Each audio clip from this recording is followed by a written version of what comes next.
Ő a mi Istenünk, mi pedig legelőinek népe, kezében lévő nyáj vagyunk. Most, amikor halljátok szavát, ne keményítsétek meg szíveteket. Kegyelem nékünk és békesség Istentől, a mi atyánktól és a mi Urunktól, az Úr Jézus Krisztustól. Ámen. Isten tiszteletünk kezdetén fennállva imádkozzunk a mi Urunkhoz énekszóval, énekelve a 165. dicséretet. A 165. dicséret első versét, amelyik így kezdődik: Irgalmazz, Úristen!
Szeretett testvéreim, a szokott rendtől eltérve bűnbánati imádságunk előtt egy rövid szakaszt hallgassunk meg a Szentírásból, amely írva található a római levélben a következőképpen.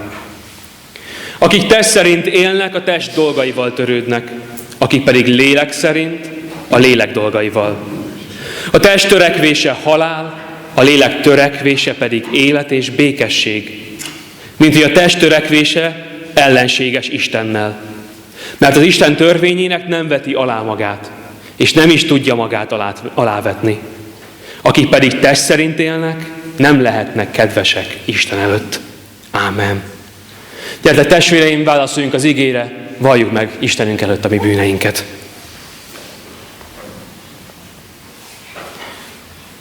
Mindenható mennyei Atyánk, megvalljuk előtted, hogy amikor igédet halljuk, akkor azt érezzük, hogy ez rólunk szól, és megítél bennünket.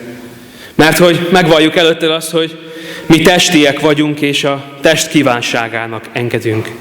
És a magunk erejéből nem tudunk téged lélekben és igazságban imádni. Éppen ezért könyörgünk hozzád, Urunk, hogy bocsáss meg nekünk azt, amikor mi hűtlenek voltunk.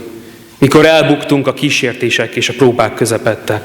Amikor elhagytuk a te akaratodat, azt, amikor nem kerestünk téged. Könyörgünk azért, hogy küld el hozzánk szent lelkedet. Szabadíts meg minket a testiség bűnéből. Taníts a bőjtben, lélek szerint élni. Jézus Krisztus, a te szent fiad érdemért közösen is könyörgünk hozzád. Könyörülj rajtam, én Istenem, a te kegyelmességed szerint, és töröld el az én bűneimet. Tiszta szívet teremts bennem, és az erős lelket újítsd meg bennem. Ámen. És halljátok, testvéreim, a kegyelem igéit is, hogy úgy szerette Isten ezt a világot, hogy egyszülött fiát adta érte, hogy aki hisz ő benne, el ne vesszen, hanem örök élete legyen. Ámen. Örömmel hirdettem a testvéreknek, hogy a mai Isten tiszteletünkön megkereszteljük Feró Bence Attillát, Feró Benyámin és Feró Lakatos Bernadett első gyermekét. Testvéreim, ez a gyülekezet imádságos szívvel várt és szeretettel köszönt benneteket.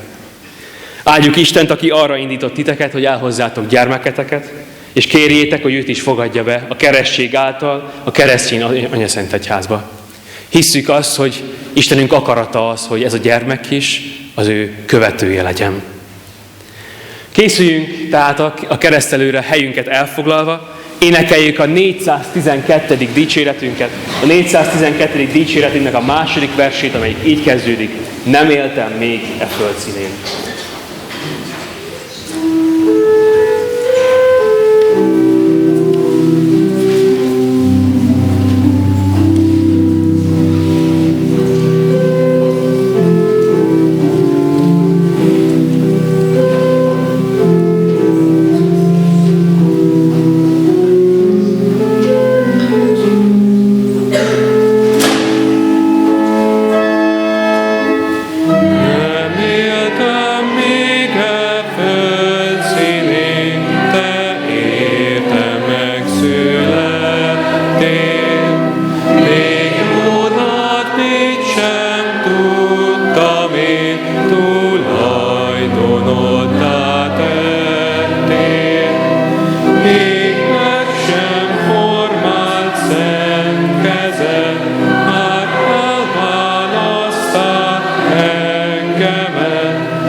Testvéreim, hallgassuk meg fennállva, hogyan szerezte a mi Urunk Jézus Krisztus a keresztség sákramentumát.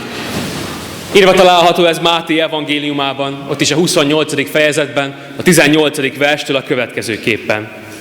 Jézus pedig hozzájuk lépett, és így szólt: nekem adatott minden hatalom mennyen és földön. Menjetek el tehát, tegyetek tanítvánnyá minden népet, megkeresztelve őket az Atyának, a Fiúnak és a Szentléleknek nevében, tanítva őket, hogy megtartsák mindazt, amit én parancsoltam nektek. És íme, én veletek vagyok minden napon, a világ végezetéig. Ezt pedig olvasom a 103. Zsoltárból, a 17. és a 18. verset. De az Úr szeretete mindörökké az istenfélőkkel van, és igazsága még az unokáikkal is. Azokkal, akik megtartják szövetségét, és arra törekszenek, hogy teljesítsék rendelkezéseit. Ámen. Foglaljuk el a helyünket.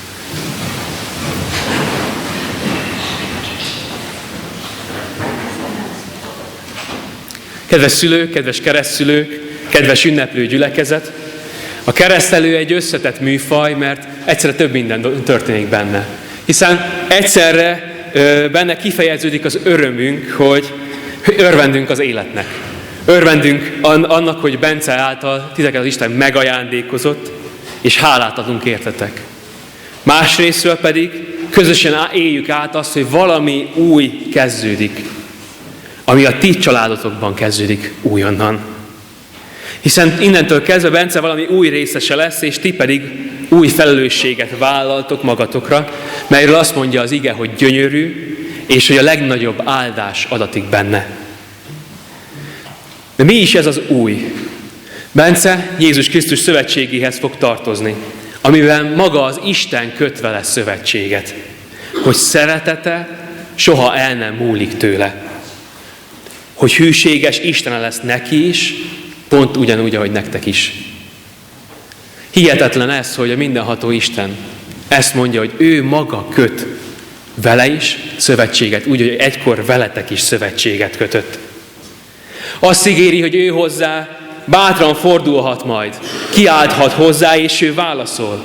Kérheti és keresheti őt, és bátran várhatja majd az Isten áldását.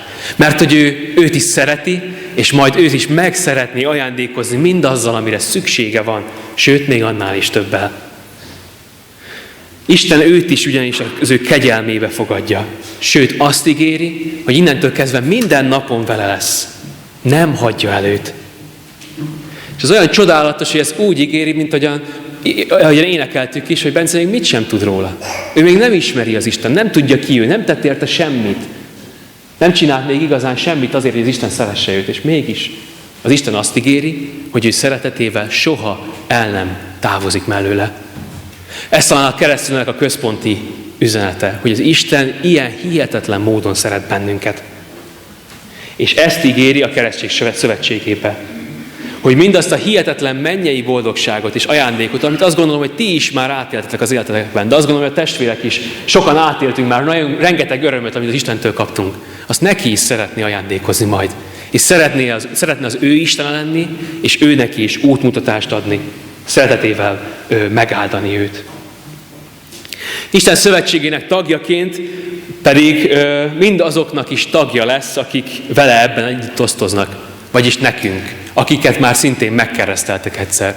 Ez is szép szerintem, hogy Bence részese lesz a megkereszteltek közösségének, az Isten egyházának, a gyülekezet közösségének. Így most nem csak azt ünnepeljük, hogy az Isten a szeretetét kifejezte felétek, hanem azt is ünnepeljük, hogy ő egy új lelki otthonra találhat itt ebben a közösségben, úgy, ahogy ti is lelki otthonra találhattok.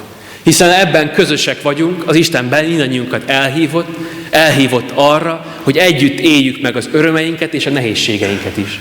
Így osztozunk itt a mai napon a keresztelő ünnepének örömében, osztozunk ebben, hogy együtt adunk hálát értetek, adunk hálát Istennek az ő jóságáért, és együtt lehetünk majd ott, ha esetleg jönnek nehézségek, próbák is, hogy egymást erősítsük, segítsük, és mindent megadjunk egymásnak, amit az Isten ránk bíz, úgy, ahogyan azt a Szentlélek mutatja. Ezt jelenti valahol tanítványnak lenni.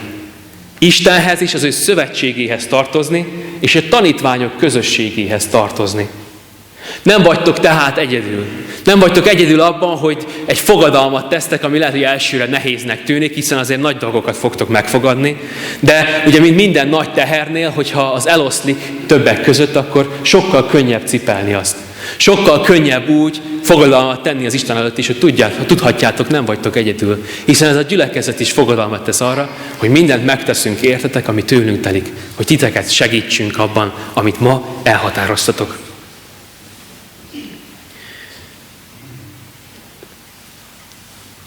Talán tényleg a legfontosabb mégis az, hogy amit már korábban is így utaltam rá, mondtam, az, hogy Isten azt ígéri, hogy a segítő társatok lesz. Hogy ő lesz az, aki igazán ott lesznek veletek, és segítséget ad a gyermeknevelésben, a házasságban, a munkában, a kihívásokban, mindenben, ami előttetek áll. Ő az, aki segítséget ígér nektek, és Bencének is. Hogy ő megmutatja azt, hogy hogyan kell élnetek, mit kell mondanotok, hogyan kell példaként lennetek, hogyan járhattok Isten előtti példaként ő előtte. Megadja nektek a vezetést, az erőt, a kegyelmet és az új életet is. Mert ezt mind nála megtalálhatjuk. Nagyon szép ez a Zsoltárokból hozott ige, mert hogy műfajilag egy hálaadó himnusz, ami tökéletesen illik a mai alkalmunkhoz. De egyszerre nem csak, hogy az Isten dicsőíti, hanem egy ígéretet is tartalmaz, hiszen arról beszél, hogyha valaki azt a fogadalmat, amit ti is megtesztek, hogy az Isten útján jártok, és ebben nevelitek Bencét, komolyan veszi, akkor annak hihetetlen áldott következménye lesz az életében. Azt olvassuk, hogy az Isten kegyelme úgy betölti az életét annak, aki ezt megteszi, aki Isten útján jár, hogy nem csak az ő életét áldja meg, hanem megáldja az utána jövő generációkét is. Mert hogy olyan áldást ad az Isten, ami az emberi életen túl mutat, ami nem csak engem érint, hanem az egész családomat megáldja. Arról beszél, hogy az unokáitok is meglátják az Isten áldását az életetekben. Beszéltél arról a keresztülői beszélgetésen, hogy mennyit jelentett neked az, hogy a gyülekezethez tartozhattál, hogy a gyerektáborokban ott lehettél, maga a konfirmáció, és hogy ugyanezt ennek az áldását elkészíti Bencének is, itt a gyülekezetben az Úristen, és azt szeretné, hogy ezt majd ő is ennek az örömét megélje, úgy, hogy te megélted, és hogy ez a családotokban így menjen tovább. Mert az Isten ennyire szeret bennünket, hogy nem csak minket ölel át kegyelmével, hanem azt szeretné, hogy a szeretteink életében is mindaz a kegyelem megmutatkozzon, amit ő elkészített. Isten tehát zárásképpen szövetséget köt veletek, és szeretetében vonja az egész családotokat, és hív, hogy kövessétek őt, és ebben vezessétek Bencét is. És azt ígéri, hogy ha vele jártok, ebben nem vagytok egyedül, hiszen mi is veletek vagyunk, de legfőképpen ő veletek marad minden napon. Megadja mindazt, amire szükségetek van, vezet és megtart titeket örökké. Ámen. Gyertek testvéreim, válaszoljunk az ige szavára fennállva, mondjuk el közösen az apostoli hitvallást. Hiszek egy Istenben, mindenható Atyában, mennynek és földnek teremtőjében, és Jézus Krisztusban, az ő egyszülött fiában, a mi Urunkban, aki fogantatott Szentlélektől, született Szűz Máriától, szenvedett Poncius Pilátus alatt, megfeszítették, meghalt és eltemették. Alászállt a poklokra. Harmadnapon feltámadt a halottak közül, fölment a mennybe, ott ül a mindenható Atyaisten jobbján, onnan jön el ítélni élőket és holtakat. Hiszek Szentlélekben. Hiszem az egyetemes Anyaszentegyházat, a szentek közösségét, a bűnök bocsánatát, a test feltámadását és az örök életet. Ámen.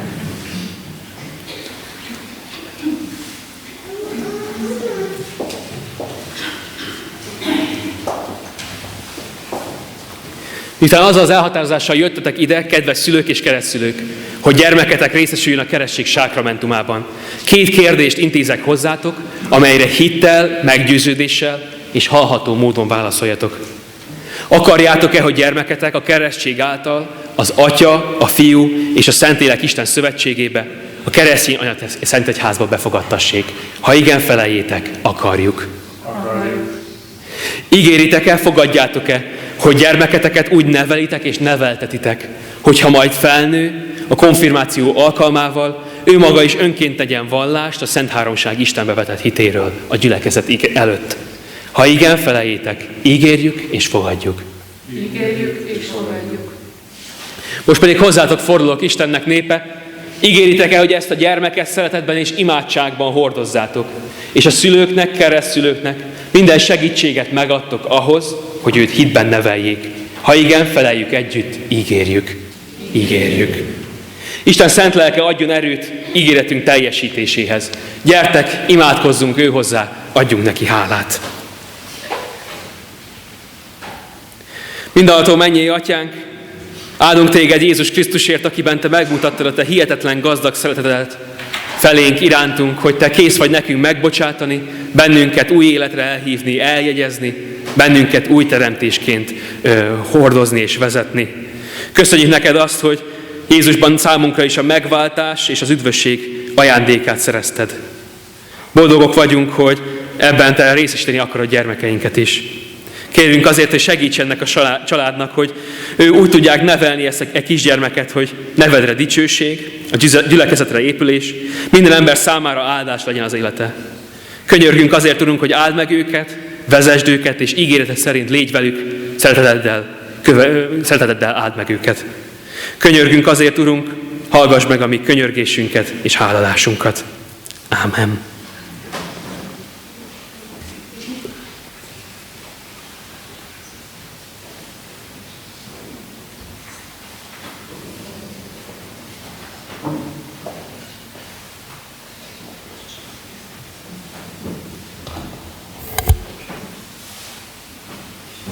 Bence, keresztellek téged az Atyának, a Fiúnak és a Szentléleknek nevében.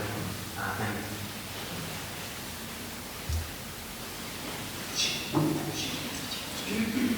Bence, áldjon meg téged az Úr, és őrizzen meg téged. Ragyogtassa rád orcáját az Úr, és könyörüljön rajtad. Fordítsa feléd orcáját az Úr, és adjon néked békességet. Ámen. Isten minkéhez tartozol. Gyertek testvérek, foglaljuk el a helyünket, és folytassuk Isten tiszteletünket énekszóval. Énekeljük a 130. dicséretet, te hozzád teljes szívből, kiáltok szüntelen.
Fennállva fohászkodjunk.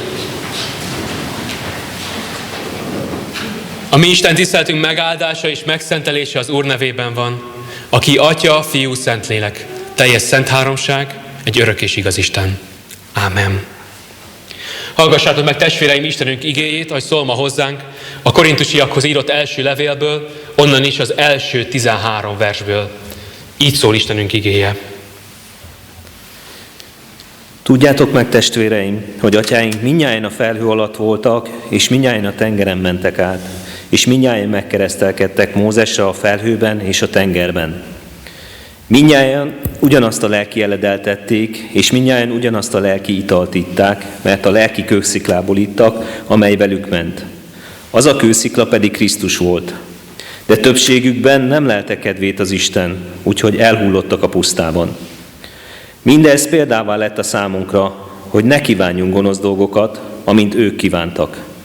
Bálványimádók se legyetek, mint közülük némelyek, amint megvan írva, leült a nép enni és inni, majd mulatozni kezdtek. De ne is paráználkodjunk, mint ahogy közülük némelyek paráználkodtak, és elestek egyetlen napon 23 000. Krisztus se kísértsük, ahogyan közülük némelyek kísértették, és elpusztultak a kígyóktól. De ne is zúgolódjatok, mint ahogyan közülük némelyek zúgolódtak, és elveszítette őket a pusztító angyal. Mindez pedig példaképpen történt velük, és figyelmeztetésül irathatott meg nekünk, akik az utolsó időkben élünk. Aki tehát azt gondolja, hogy áll, vigyázzon, hogy el ne essék. Emberi erőt meghaladó kísértés még nem ért titeket, Isten pedig hűséges, és nem hagy titeket erőtökön felül kísérteni. Sőt, a kísértéssel együtt el fogja készíteni a szabadulás útját is, hogy elbírjátok azt viselni. Ámen. Ámen. Istenünk áldása legyen az ő igéjének meghallásán, szívünkben fogadásán és megtartásán. Gyertek, imádkozzunk a mi Úrunkhoz. Pillanatom, mennyei Atyánk, légy áldott a mai napon is a Te szeretetedért. Azért, hogy Te hűségeddel, szereteteddel kísérsz bennünket minden napon. Áldunk azért, Urunk, hogy újra és újra átélhetjük azt, hogy mit jelent Te hozzád tartozni. Azt, hogy mit jelent az, hogy Téged, mindenható Istenünket mi megszólíthatunk egyszerűen, saját szavainkkal, és Te meghallgatsz bennünket és válaszolsz. Köszönjük neked azt, Urunk, hogy Te megszabítottál erre, hogy milyen szoros kapcsolatban lehessünk Te veled. Hogy Jézus Krisztus által ezt lehetővé tette számunkra. Köszönjük neked azt, Urunk, hogy Te megtartottál bennünket az elmúlt héten. És áldunk azért, hogy egy új hét lehetőségét adod nekünk. Áldunk azért, hogy itt lehetünk a közösségben, a testvérekkel, hogy együtt örvendezhetünk, és ünnepelhetünk, és együtt hallgathatjuk a Te szavadat. Köszönjük neked azt, Urunk, hogy Te veled is közösségben lehetünk a Te lelked által. Éppen ezért könyörgünk, Szentlélek Isten, hogy szólíts meg bennünket, szólj ma hozzánk, add, hogy mi meghallhassuk a Te igédet, a Te szavadat. Könyörgünk, hogy a Te életet adó igéd által bennünk is plántáld a Te akaratodat. Könyörgünk azért, hogy erősítsd a hitet, adj nekünk útmutatást, vigasztalást. Könyörgünk azért, Urunk, hogy munkálkodj bennünk. Jézus Krisztusért hallgass meg imádságunk. Ámen. Készüljünk, testvérek, az igehirdetésre énekszóval. Énekeljük a 465. dicséretnek az első versét. Az első verse így kezdődik: Úr Jézus, hozzád kiáltok.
igédet követnem.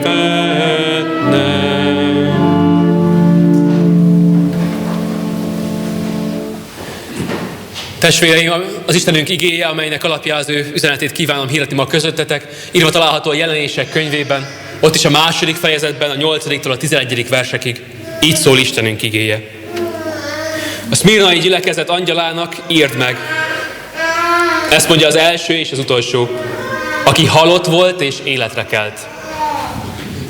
Tudok nyomorúságodról és szegénységedről, pedig gazdag vagy, és azok káromlásáról, akik zsidóknak mondják magukat, pedig nem azok, hanem a sátán zsinagógája. Ne félj attól, amit el fog szenvedni. Íme az ördög börtönbe fog vetni közületek némelyeket, hogy próbát álljatok ki, és nyomorúságotok lesz 10 napig. Légy hű, mint halálig, és neked adom az élet koronáját. Akinek van füle, hallja meg, amit a lélek mond a gyülekezetnek. Aki győz, annak nem árt a második halál. És ebből szeretném kiemelni a 10. vers utolsó versét még egyszer. Légy hű, mint halálig, és neked adom az élet koronáját. Ámen. Foglaljuk el a helyünket.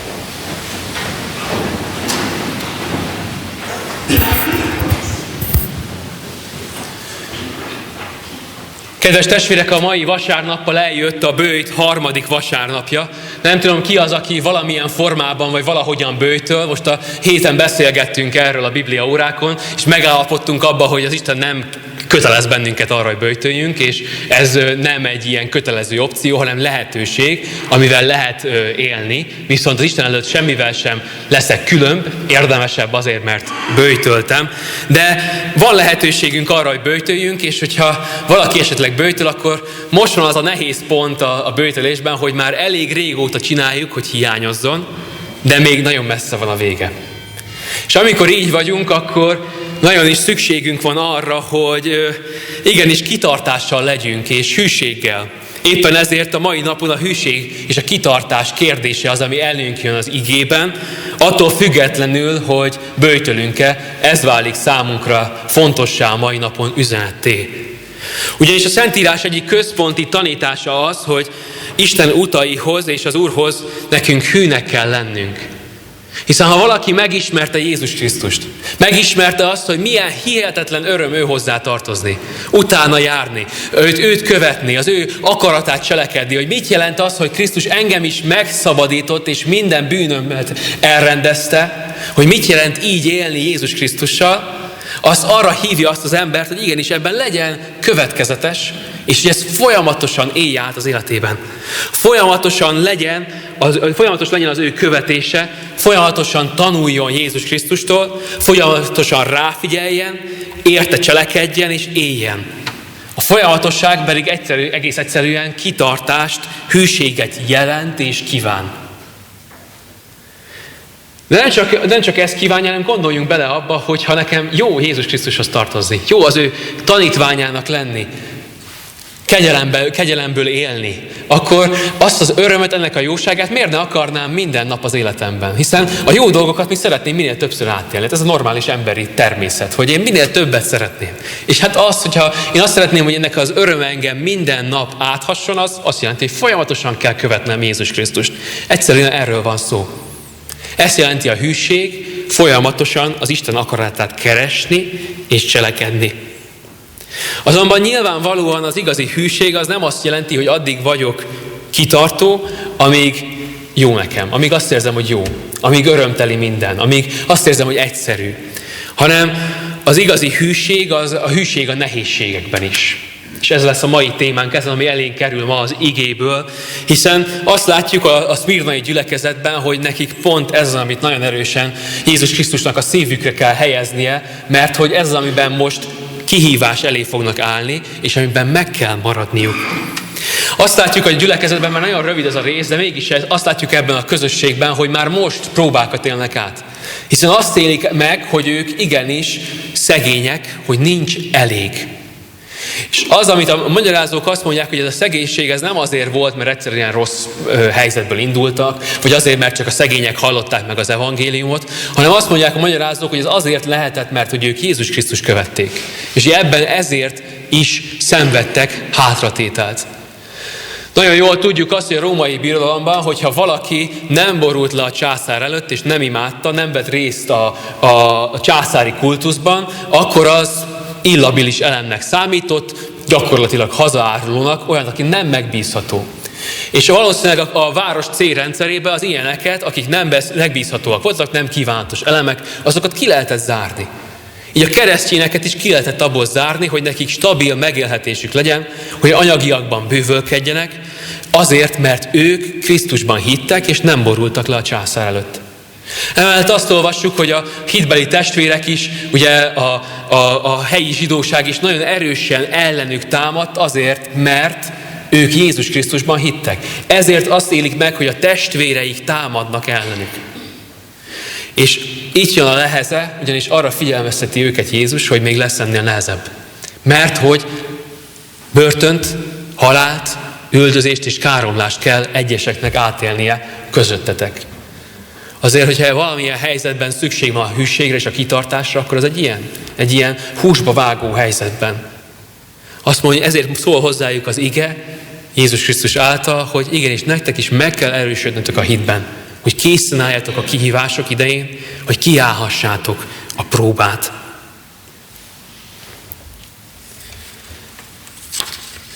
És azért nehéz ez, mert hogy itt megjelenik talán az ember életnek az egyik legkomolyabb nehézsége, és az a felhívás, hogy tarts ki ebben, tarts ki. És azért furcsa ez szerintem, mert sokszor ma a számunkra a hűség az egy ilyen egysíkú, heroikus kitartás, amiben ugye nehézségek igazából vannak, de úgy egy pillanat alatt eltűnnek. Hogy hűnek lenni, kitartani az egyszerű, hogyha jól csinálod, hogyha helyén van a szíved, akkor mint a kés a vajon, nincsen probléma. Vannak nehézségek, de azok eltűnnek előled. És lehet, hogy a filmek teszik ezt velünk, ahol sokszor látunk olyat, hogy a legnagyobb szenvedések és nyomorúságok is olyan komikusan egyszerűek hatnak, ki tudja miért. Azonban a saját életünkben pedig átéljük azt, hogy az igazi hűség az igenis nehézségek és fájdalmak között mutatkozik meg. A való életben valóságosan nehézséget és fájdalmat jelent mindez. Kitartónak és hűnek lenni. Egyáltalán nem egyszerű. A hűség és a megpróbáltatások azonban együtt járnak. De ez így van rendjén, mert az életünkben szükségünk van a nehézségekre. Hogy ezáltal is az Isten kipróbálja a hűségünket, és erősítse a mi kitartásunkat. A kísértés és a nehézség hozzátartozik a hívő élethez. Jézus Krisztust, a mi Urunkat is megkísértette a sátán, pedig ő bűntelen volt. És szenvedett, amikor a pusztában böjtölt. De szenvedett akkor is, amikor próbákat állt ki, amikor itt szolgált közöttünk a földön. Olyan sok fájdalmat kellett átélnie. Olyan sok nehézséget, amelyek között a legfontosabb a nagypénteknek minden kínja. A nehézség, a szenvedés, a próbák és a kísértés mind részesei annak az útnak, amelyre bennünket elhívott Jézus Krisztus. Annak, hogy követjük a megváltót.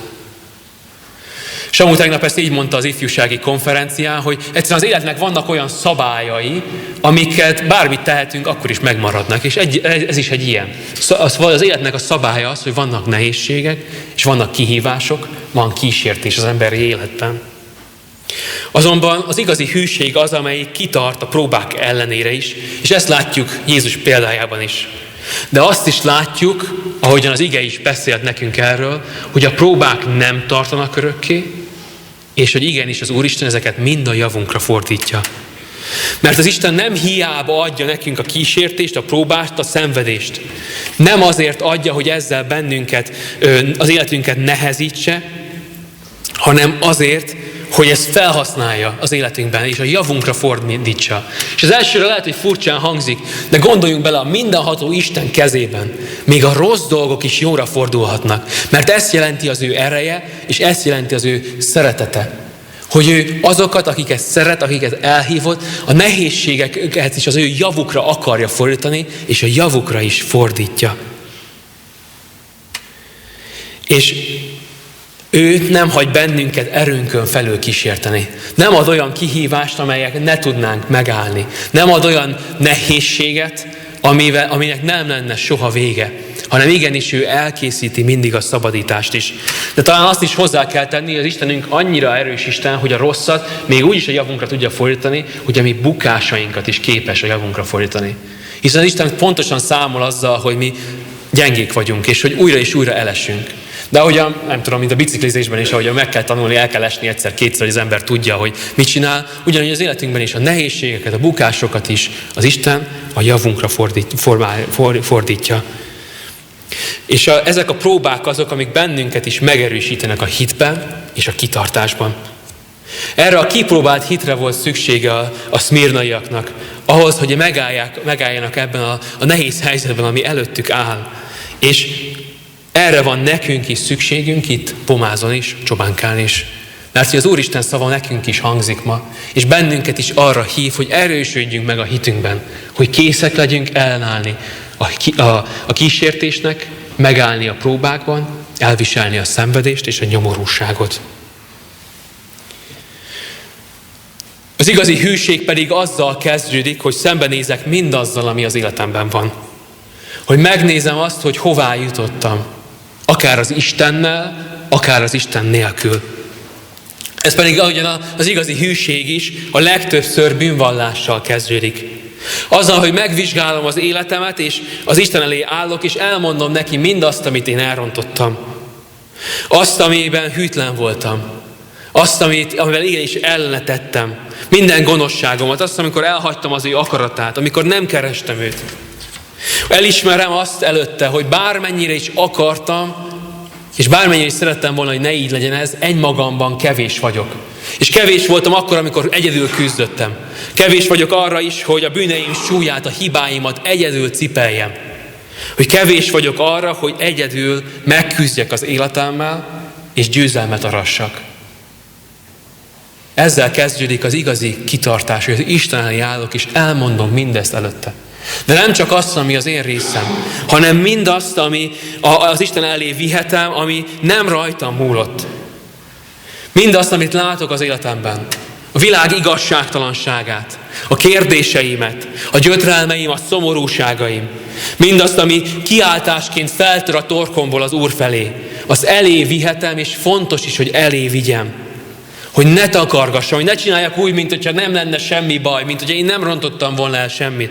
Nem detitkoljam tovább, hanem igenis legyek őszinte az Úrral, és mondjam el mindazt, ami a szívemben van nehézségként, ami engem elválaszt tőle, az ő szeretetétől. És amikor bemerem mindezt vallani, elfogadom mindazt, amit tettem, és felvállalom ezt az Isten előtt, az igaz Isten előtt. Amikor minden gyötrelmem és lelki háborgásom elé vittem, akkor az én életemben is megszólal az Isten vigasztaló szava, amit az igében így olvasunk: én tudok nyomorúságodról és szenvedésedről. Jézus Krisztus mondja ezt. Azt mondja, hogy ő látja a mi életünket. Pontosan látja azt, hogy milyen helyzetben vagyunk. Hogy mi az, ami most megterhel bennünket. Mi az, amit igenis kibírhatatlan teherként cipelünk az életünkben. És hogy ő együtt érez velünk. Mert ő pontosan tudja, milyen fájdalmak között szenvedni és gyötrődni. Pontosan ismeri, milyen nehéz kitartani a jó úton. Elviselni mindazt a rosszat, amit az emberi lét kínál. Hiszen maga is átélte azt. Ő velünk van ebben, hiszen ebben is olyanná lett, mint mi. Jó tudni ezt, hogy nekünk ilyen Istenünk van, aki nem egy ilyen távoli Isten, aki mindenben tökéletes, és mindent is számon kén rajtunk, hanem aki maga is átélte mindazt, talán még többet is, amit mi átéltünk az életünkben. De Jézus Krisztus nem csak, hogy átélte, és nem csak, hogy ismeri a mi nyomorúságaink, a szenvedésünket, az elveszett voltunkat, hanem, hogy ő el is készítette ebből a megoldást. Mert ő azt mondta, hogy ő a saját szenvedése árán készíti el nekünk a szabadulást. Hogy nekünk ne legyen vég nélküli szenvedésünk, hogy ne legyenek vég nélküli kiállhatatlan próbák az életünkben, hanem hogy mi követhessük őt a mi életünkben, és átélhessük azt, hogy mi szabadon lehetünk Isten előtt, és szabadon megtérhetünk hozzátérhetünk minden bajunkkal, mert ő ezt elintézte nekünk.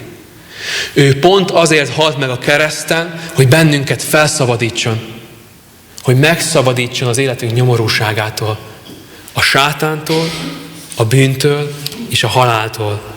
Azért halt meg, hogy nekünk életet szerezzen, örök életet, amelyben mi is szilárd reménységgel járhatunk, hogy igen, bármennyire is nehéz most, az Isten elkészíti számomra is a szabadítást. Azért, mert nekem is megígérte, mert engem is ugyanúgy szeret, mint bármelyik másik embert, és engem is hív arra, hogy elfogadjam az ő szabadítását. Ez az Isten üzenete, hogy igenis ő nekünk is elkészítette a szabadítást. Ő bennünket is megszabadít a nyomorúságunkból. Azt mondja az ige, ő az, aki halott volt és életre kelt. És ő azt üzeni nekünk a mai napon, hogy benne mi is új életet kezdhetünk, új életre kelhetünk. Ha én visszatérek az Istenhez, ha megtérek hozzá, ő ugyanis visszafogad engem. Ő megbocsátja az én vétkeimet. Megszabadít, de nem csak, hogy megszabadít, hanem engem is megerősít, hogy a hitben ezentúl megállhassak, hogy vele együtt járhassak. Ő felemel és felövesz, hogy kész legyek ő vele együtt járni az életemben. Ez az Isten akarata, hogy Isten bennünket is fel akar emelni. Viszont a hűség ilyen értelemben Jézus Krisztussal kezdődik. Hogyha hozzátérek, hogyha elfogadom őt, mint életem urát, hogyha én is innentől kezdve őt akarom követni az életemben. És amikor én térdre zuhanok az Isten előtt, akkor ő ott van velem, nyújtja a kezét és felemel engem. Felemel engem és kihúz az én nyomorúságomból. Hogy innentől kezdve úgy élhessek az életemben, mint aki képes az Istennel együtt harcolni, mert az Isten az én oldalamon harcol innentől kezdve. Ő maga az, aki felkarol és maga mellé állít. Ha leteszem előtte a vétkeimet, mindent, ami tőle elválaszt, akkor Isten elkezd az én életemben is munkálkodni, és egyre inkább megerősít a hitben, hogy kitartást és hűséget munkáljon. Hogy innentől kezdve úgy küzdhessek, hogy a mindenható Isten van az én oldalamon, a seregek ura, a világ teremtő Istene, és hogy tudhassam, hogy ő maga harcol értem. Hogy mostantól ne kelljen úgy élnem az életemben, mint egy elveszett, gyenge, a sötétségben kiút nélkül csak vakon hadonászó ember. Ne kelljen újra és újra úgy járnom, mint egy újra és újra legyőzött halandó, hanem úgy állhassak a mindenható Isten mellett emelt fejjel, mint aki tudja, hogy melyik cél felé fut, és tudja azt, hogy maga a mindenható Isten a garancia arra, hogy győztes leszek. Hiszen az Isten ezt mondja ebben az igében, ő is győztes harcosává szeretne bennünket is felemelni, hogy mi megálljunk a hitben, és hogy vele együtt küzdjünk. Amikor azt olvassuk, hogy neked adom az élet koronáját, akkor ez egy győzelmi babér koszorúról szól. Azt mondja az Isten, hogy ezzel akar bennünket is megajándékozni. Az ő győzelmének részesévé akar tenni, hogy mi is győztesek legyünk az életünkben. Felvértezve Jézus Krisztus kegyelmével, a hit fegyverzetével. Ezt akarja kimunkálni az életünkben. Ő pedig készítesz bennünket arra, hogy kiálljuk a próbákat, mert a próbák nem tartanak örökké. Ő pedig hűséggel ruház fel bennünket, hogy készen álljunk mindenre. És ami a legfontosabb, nem is akármilyen győzelmet akar nekünk ajándékozni az Úr, hanem az örök élet koronáját, az örök élet dicsőségét. Nagyon furcsa ez, mert hogy mi tudjuk azt, hogy az életünkben mi soha nem leszünk, nem is voltunk és nem is leszünk tökéletesek. Bárhogy is járunk az Isten útján, mi nem leszünk bűn nélküliek. De hihetetlen öröm és reménység az, hogy tudhatjuk, hogy lesz majd egy olyan idő, amikor az Isten számomra is elkészíti a teljes megtisztulást. Hogy az Isten engem is újjáteremt, hogy akkor átélhessem azt, hogy milyen bűn nélkül élni. Milyen az, hogy nem kell rettegnem azon, hogy elbuktam. Nem ilyen az, amikor nem kell attól félnem, hogy milyen nyomorúság és félelem van az életemben, hanem szabadon, győztesként állhatok a mindenható Úr mellett, az örök dicsőségben, az ő kegyelméből. És ezt, testvérek, mindannyiunknak szeretné odajándékozni az Isten. Azért, mert bennünket is szeret. Én nem azért fogok a mennyek országába kerülni, mert én oda beküzdöttem magam, hanem azért, mert a mindenható Isten meghívott engem, hogy szeretetéből én is mellette állhassak. Azért, mert egyszerűen ő ott akar engem is látni. Az Isten mindannyiunknak az örök élet koronáját akarja ajándékozni. És ez lehet számunkra reménység, és erre tekinthetünk előre, hogy a mi életünkben is elkészíti a szabadítást, de lesz a végén jutalom, ahol már ennek az örömében, dicsőségében állhatok az Úrral közösen. Végezetül 3 rövid üzenet abban, hogy mit is tegyünk 3 úgy gondolom, hogy különböző stádiumban levő embernek. Mit kell tennem akkor, amikor olyan helyzetben vagyok? És az első üzenet az, hogy ma Isten azt üzeni, hogyha te most éppen így vagy itt, hogy elesett vagy. Hogy azt érzed, hogy a padlóra kerültél. Hogy elbuktál a próbákban. Az, hogy most inkább a nehézség az, ami erős, és hogy az maga alá nyomott. És hogy nem látsz ebből kiutat. Akkor arra hív téged az Isten, hogy szólítsd meg őt. Hogy mondd el neki mindazt, ami téged bánt, ami nehézség, ami elválaszt tőle. Tedd le azt, amit le kell tenni. Bánd meg azt, amit meg kell bánni. Kiálts hozzá, és ő válaszol. És téged is megerősít, és hűségre nevel az Úr. Mert téged is ugyanúgy szeret az Isten, és ugyanúgy szeretne az ő koronájával, az örök élet koronájával megajándékozni, hogy győztes lehess itt az életben, és majd az örök életben is. Ha abban a helyzetben vagy, hogy éppen az Istennel jársz és formál téged, hogyha abban jársz, hogy igenis érzed azt, hogy az Isten ott munkálkodik az életedben, de ott van a nehézség, igen, újra elbukok, hogy nem olyan egyszerű ez, akkor arra hív téged, hogy légy bizalommal, és reménykedj benne. Mert ő a te életedben is, mint hogy eddig is tapasztaltad, munkálkodik, és az továbbra is így lesz. Továbbra is ott fog munkálkodni, és elkészíti téged benned azt, amit ő el akar. Ő is kimunkálja benned is a hűséget, a hitet, amellyel kész leszel megállni a próbákban, kitartani a nehézségek idején. Az Isten a te életedben is munkálkodik. Bízz és reménykedj benne. És tudd azt, hogy az Isten az emberi gyarlóságot is felhasználva működik. Ő minden rosszat a javadra fordít. A harmadik pedig, hogyha azt éled át, hogy az Isten oltalmában és hűségében tudsz járni, és egyre inkább ebben megerősít. Ha azt éled át, hogy nagyon közel vagy az Istenhez, és hogy vezet téged, akkor egy szeretetteljes, figyelmeztető szó az, ami hangzik. Vigyázz, el ne essél. Ugye ez volt az igében. Mi emberek hajlamosak vagyunk belekényelmesedni a jóba, ezért szólít bennünket az Isten, hogy igenis a hűség egész életre szól. Minden napon hűségesnek kell lennem. Éppen ezért hív arra az Isten, figyelmeztet arra, hogy tartsunk ki ebben a hűségbe. Ragadjuk meg még jobban az ő kezét. Még jobban kövessük őt a mi életünkben. Hogy így is meglássuk azt, amit az Isten még elkészített az életünkben, és hogy megmaradjunk az ő kegyelmében és szeretetében. Összefoglalva tehát az Úr minket is az ő győzelmébe hív, és ott akar bennünket látni a mennyek országában. Ő ismeri a szenvedésed, ismeri mindazt a rosszat, amit át kell élned, hiszen ő maga is átélte. És azt ígéri, hogy felemel, elkészíti a szabadítást. Ha elbuktál, megerősít. Mindannyiunknak ezt ígéri az Úr. Annyit kér, hogy tartsunk ki vele a próbák idején. Keressük őt, imádkozzunk ő hozzá. És akkor meglátjuk az életünkben, hogy ő most is harcol értünk. Ámen. Az ige szavára válaszul énekeljük a már megkezdett 165. dicséretet, fennállva. A 165. dicséretnek 7.-8. versét. A 7. verse így kezdődik: kelj fel azért mostan, én nagy dicsőségem.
Imádkozzunk.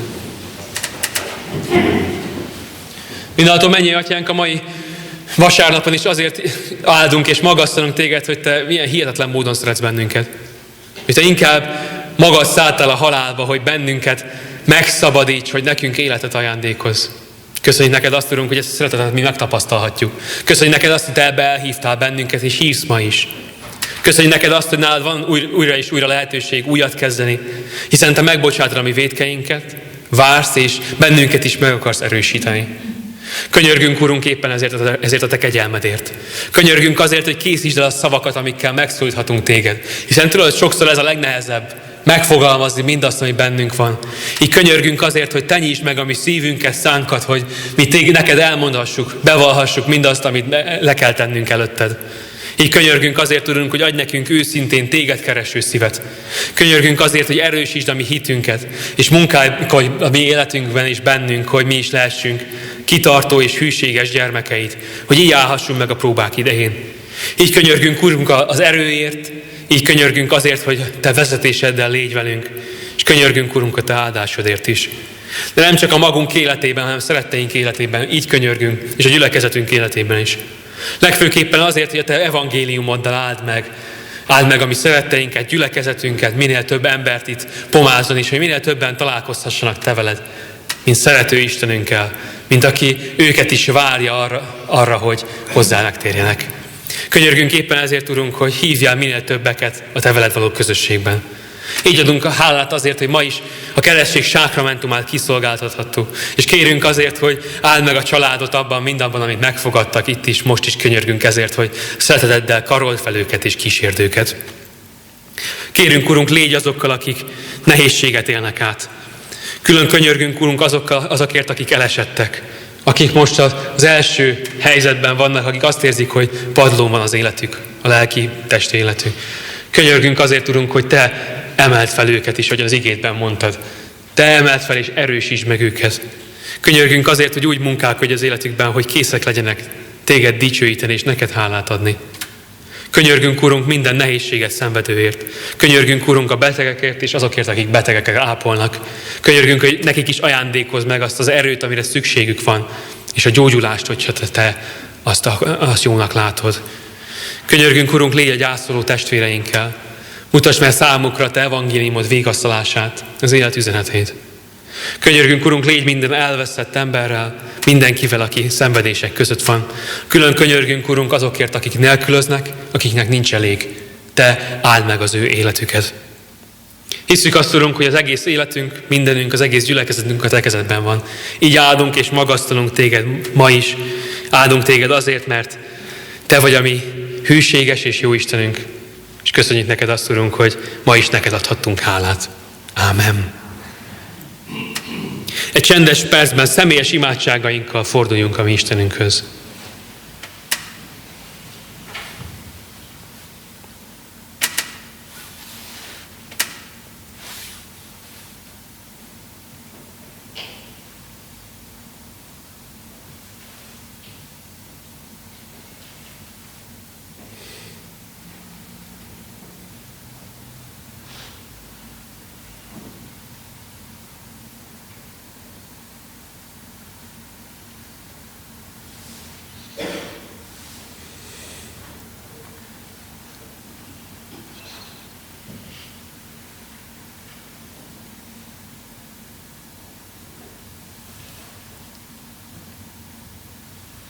Magasztalunk azért, Urunk, hogy te meghallgatod a mi személyes imádságainkat, és azt ígéred, válaszolsz nekünk. Ámen. Imádkozzunk úgy is, hogy a Jézus Krisztus tanított bennünket. Mi Atyánk, aki a mennyekben vagy, szenteltessék meg a te neved. Jöjjön el a te országod, legyen meg a te akaratod, amint a mennyben, úgy a földön is. Mindennapi kenyerünket add meg nékünk ma, és bocsásd meg vétkeinket, miképpen mi is megbocsátunk az ellenünk vétkezőknek. És ne vigy minket kísértésbe, de szabadíts meg a gonosztól, mert tiéd az ország, a hatalom és a dicsőség mindörökké. Ámen. Helyünket elfoglalva hallgassuk meg gyülekezetünk hirdetéseit. Először is ezen a héten is szeretném megköszönni a testvéreknek minden segítséget és szolgálatokat. Köszönjük az áldozatokat. Hirdettem a testvéreknek az alkalmakat, és ez a mai nappal kezdődik. Szeretettel várjuk a testvéreket most az Isten tisztelet után a gyülekezeti házban, egy kávézásra, sütizésre, beszélgetésre, hogy így is betöltsük az evangéliumot, Istenünk akaratát, hogy testvéri közösségben is legyünk, beszélgessünk, erősítsük egymást, ismerjük meg egymást, hogyha nem ismerjük egymást, és hogy így legyünk testvéri közösségben. Ezért bátorítunk és hívunk mindenkit arra, hogy ne fussunk haza, egy 10 percet, fél órát maradjunk itt, beszélgessünk, legyünk így is közösségben a gyülekezeti házban. Másodszor hirdetem azt, hogy szintén ma lesz 3:30 kézműves gyerek délutánunk, amire a kisgyermekes családokat hívjuk, várjuk, legyünk ebben is együtt, éljük meg ebben is a mi Istenünk áldását. Illetve hirdetem azt, hogy délután 4 órakor Lányfalun fog szolgálni a kórusunk, és van egy ilyen szolgálatunk is. Hirdetem azt, hogy hétfőn 6 órától énekkari próbánk lesz a Pomázi gyülekezeti házban. Kedden szokott rendszerint lesz 6 órától Csobánkán bibliaóránk, 6 órától pedig itt Kék Kereszt alkalmunk. Szerdán egy szokatlan dolog lesz, ugyanis vendégek érkeznek, az éves vizitációnak az alkalma lesz most. Ez szerdán 5 órától kezdődik. Megnézik azt, hogy a gyülekezetünkben minden rendben van-e, főleg a papírmunkát jelenti ez, illetve kérdezni fognak a testvérektől egy-két dolgot, akik eljönnek, hogy milyennek látják a gyülekezetet. Ezért a 6 órási alkalom szintén lesz igei alkalom, tehát a bibliaórára várjuk a testvéreket, csak ne lepődjünk meg arra, hogy lesz ennek egy ilyen kicsit másfajta formája a megszokottól.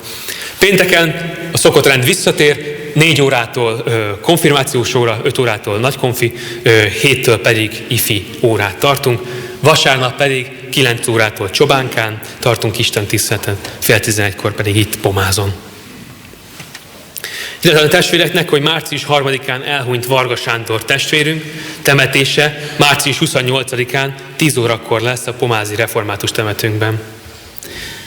Elhunyt Kovácsné Benkő Margit testvérünk temetéséről a család majd később fog intézkedni. És hirdetem azt, hogy Pomázon ma az Isten tisztelet után Székely József és Székely Julianna halálának 4. évfordulójára szólalnak meg az emlékharangok. Emlékeznek lányaik és családjaik.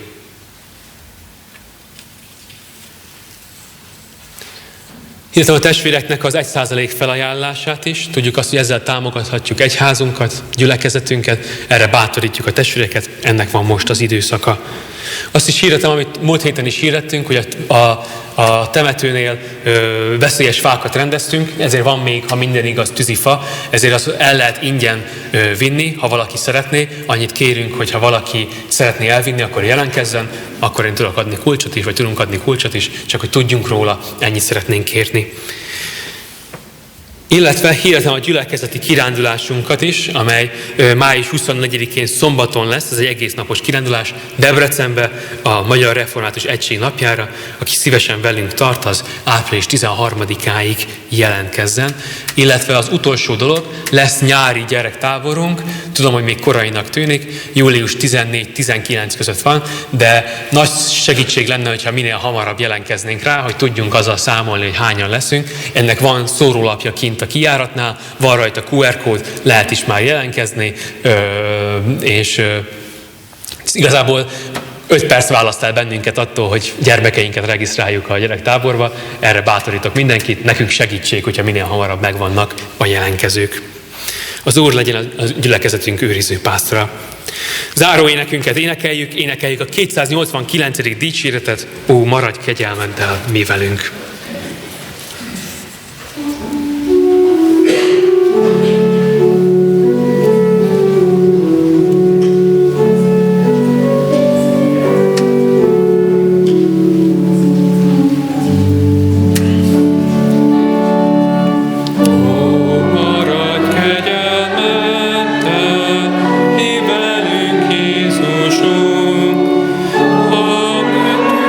Világnak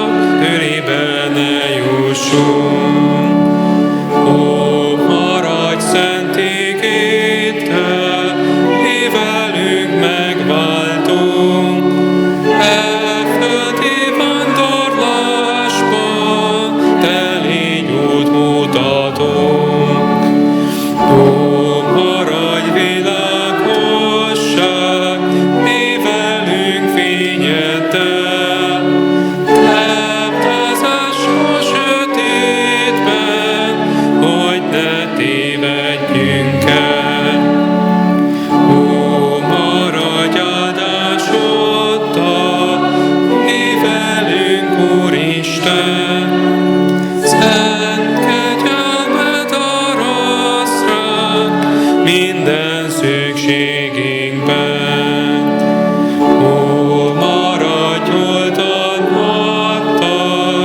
mi velünk kőpajzsunk, hogy a világ tiéd, ne vehessen rajtunk.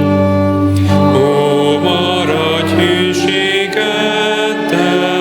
mi velünk, Szent Isten, adj erőt, hogy megálljunk mindvégig a hitben. Fennállva fogadjuk Istenünk áldását. Az Istennek békessége, mely minden emberi értelmet felülhalad, meg fogja őrizni a ti szíveiteket és gondolataitokat az Úr Jézus Krisztusban. Ámen. Énekeljük nemzeti imádságunkat, a himnuszt.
Áldott vasárnapot kívánok, áldás, békesség, és még egyszer mondom, ne rohanjunk el, menjünk át a gyülekezeti terembe, legyünk úgyis közösségben.